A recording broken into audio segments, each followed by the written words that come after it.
And thinking about those customers, what approach would you take to those potential customers who do not have a drive and therefore do not have access to their own off-street charging? So they don't have that option to install a home charger.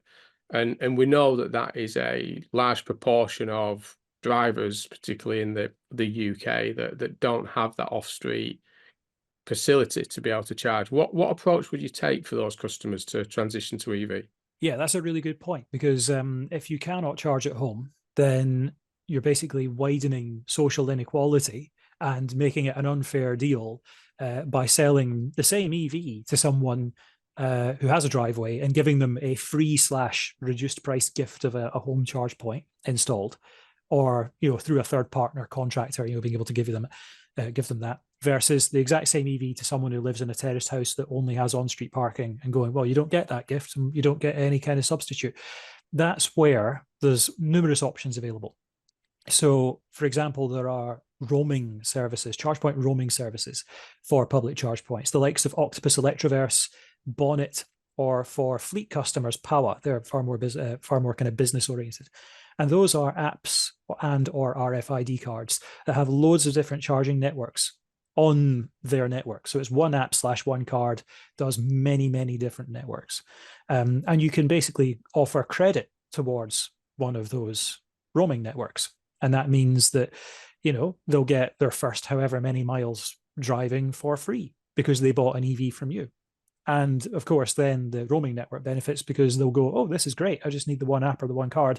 And this charge point works really well for me. So I'm going to load this up with my own money now. And yeah, I've used these roaming services before. They're great. They definitely serve a really handy purpose. And that's just a way to not kind of nail all of your colors to one mast by saying, oh, I'm only going to give you credit for this specific network, which there might not be that many charge points in the area, or it might be a horribly unreliable network. Again, see that consultancy whose name's in the corner of the screen if you want me to grass up who's good and who's not, because it's really important that you make sure that you go with good networks on this. But the roaming services, not only do they cover loads of different networks and therefore much greater geographical coverage, but there's much greater chance of those networks being reliable as well, or at least having lots of reliable networks and maybe one or two that aren't as good. So, you're not giving the driver a bad experience, you're giving them a really good experience, you're giving them that maximum accessibility that they need because they don't have the ability to charge at home. The other thing that I would do is I would strongly recommend the likes of CoCharger. And they are a charge point sharing platform. So if you have a driveway and you've got space for someone else to charge up on your charge point when you're not using it, you can lease it out to them basically. So you become a residential public charge point. And chances are there might be some households in your area that have that. That have a home charge point that they're prepared to lease out. And that could genuinely be a game changer for someone who doesn't have a driveway, because they would have a guaranteed spot on that charge point, and they would know they'd be able to get that charge. So that's one option. The other one, if you want to be really proactive on this and really move the dial on the EV charging situation for customers who don't have off-street parking, is to inform them about how to get their council more proactive about it. So there's the on-street residential charge point scheme that provides a sizable chunk of funding to local authorities to install charge points for residents who don't have off-street parking. That's either going to be on street or, despite the name, off street in a communal council-owned car park nearby.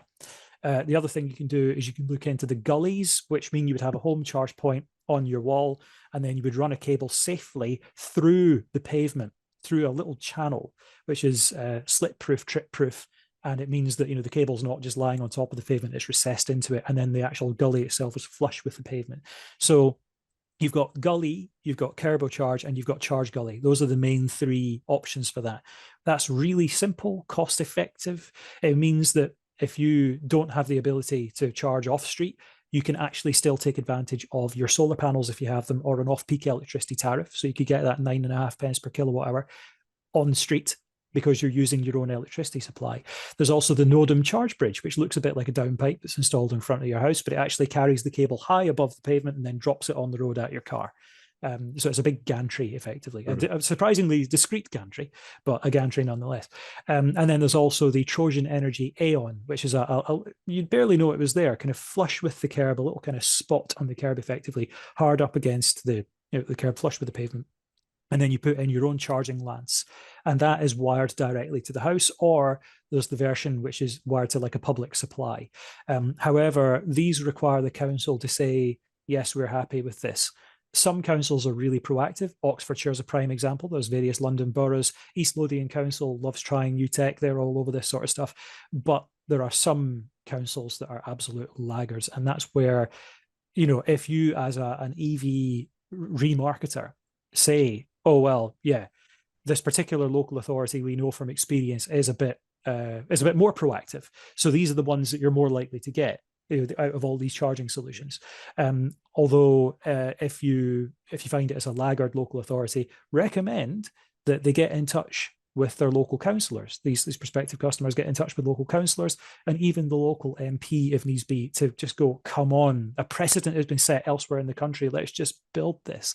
And by the way, for the likes of the gullies and the Nodham charge bridge and so on, there's plenty of prospective EV customers who are prepared to fully fund that. So when the council turns around and says, oh, we don't have the budget, literally the person wants to throw money at this themselves, and that includes upkeep, maintenance, all that sort of stuff.